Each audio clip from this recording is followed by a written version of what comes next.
MTV की videos में खुशामदीद। इस वीडियो में हम कनाडा आजाद वीजा अप्लाई करने का तरीका सीखेंगे। इस वीडियो को आपने बहुत तवज्जो से देखना है। जैसे आमतौर पर वीजा अप्लाई होते हैं, ये इनसे बिल्कुल मुख्तलिफ है। इसकी वजह ये है कि इस वर्क परमिट के लिए कोई स्पॉन्सरशिप नहीं, इसलिए इसको अप्लाई करने का तरीका न सिर्फ मुख्तलिफ है बल्कि काफी मुश्किल। मैं आपसे गुजारिश करूंगा कि अगर आप इस वीडियो को डाउनलोड कर लें तो बेहतर रहेगा, ताकि आप इस वीडियो को बार बार देख सके। तो इस वीजा को अप्लाई करने का तरीका सीखते हैं। लेकिन वीडियो शुरू करने से पहले अगर आपने हमारे चैनल को सब्सक्राइब नहीं किया तो कर ले, क्योंकि हमारी आने वाली वीडियो आपके लिए कुछ खास होने वाली है, जिसमें हम यूके में मौजूद कुछ तालीमी इदारों को ब्रीफ करेंगे, जिससे आप स्कॉलरशिप और इंटर्नशिप हासिल कर सकेंगे। आपने लाजमन सब्सक्राइब करना है ताकि स्टडी वीजा के हवाले से बनाए जाने वाली वीडियोस के नोटिफिकेशन आप तक बर वक्त पहुँच सके। तो करते हैं वीडियो को शुरू के कनाडा का वीजा कैसे अप्लाई करना है, अप्लाई करने का तरीका सीख। लेकिन एक क्लियरिफिकेशन आपको देते ही चलेंगे, आजाद वीजा का मतलब कनाडा में आपका कोई एम्प्लॉयर नहीं होगा, आपने अपने हिसाब से जॉब करनी है। मेरा मतलब है कनाडा में आप जॉब करने के हवाले से बिल्कुल आजाद और खुद मुख्तियार होंगे, जो दिल करे वो आपने काम करना है।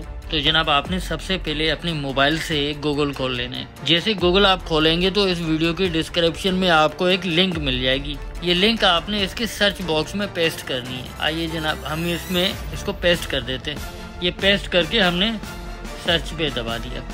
ये पहली लिंक जो खुल गई है, work and travel in Canada using a recognised organisation. अब इस लिंक पे हम क्लिक करेंगे। जैसे ही हम खोलेंगे इसको, यहाँ पे हमारा लिखा हुआ आ रहा है work and travel in Canada using a recognised organisation. अब नीचे चले जाए,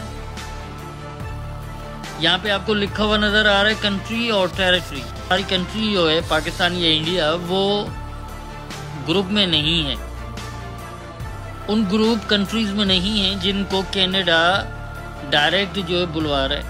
तो पाकिस्तान इंडिया के लिए हमें आरओ की मदद लेनी पड़ेगी। आरओ के लिए हमें कंट्री एंड टेरिटरी को दबाएंगे। जहाँ पे आपने क्लिक किया तो आपको यहाँ पे मिल जाएगा एक विंडो खुली है, उसमें लिखा हुआ है about the process, who can apply, how the pools work, create a profile, get invite apply, how to apply after you apply. तो आपने नीचे आ जाना है, find out if you are eligible. ये कह रहे हैं कि आप ज़रा चेक तो कर लें कि आपका मुल्क जो है, आपकी कंट्री जो है वो एलिजिबल भी है कि नहीं, इस ग्रुप में आती है कि नहीं। तो चलें पहले हम चेक कर लेते हैं। यहाँ पे Andorra, Australia, Austria, Belgium, Canada, Chile, ये आ जाते हैं। ये ग्रुप है। यहाँ पे आपको ना तो पाकिस्तान नज़र आ रहा है, ना ही आपको इंडिया नज़र आ रहा है। तो हमने करना ये कि हमने इसी के अंदर प्रेजेंट लिस्टेड, तो इस पे आपने क्लिक कर देना है। क्योंकि हमारी कंट्री इस लिस्ट में नहीं है तो हमने इसको क्लिक करके गो कर दिया। जैसे आप गो कर देंगे तो एक नई विंडो आपके पास खुलेगी, जिसके ऊपर लिखा हुआ आएगा रिकॉग्नाइज्ड ऑर्गेनाइजेशन।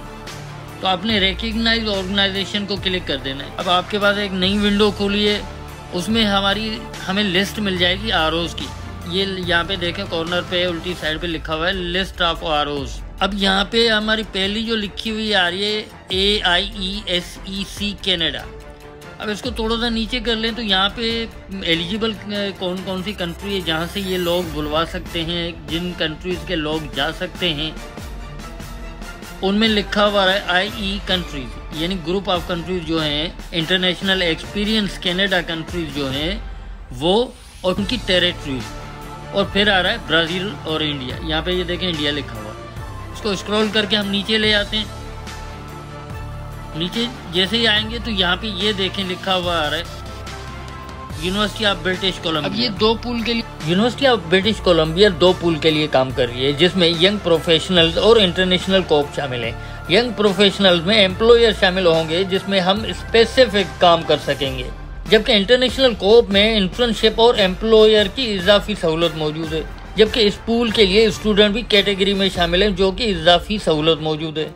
ये जो ब्लू कलर की यूनिवर्सिटी ऑफ ब्रिटिश कोलंबिया आपको नज़र आ रहा है, इस पर आप क्लिक करें, इनकी अपनी वेबसाइट खुल जाएगी।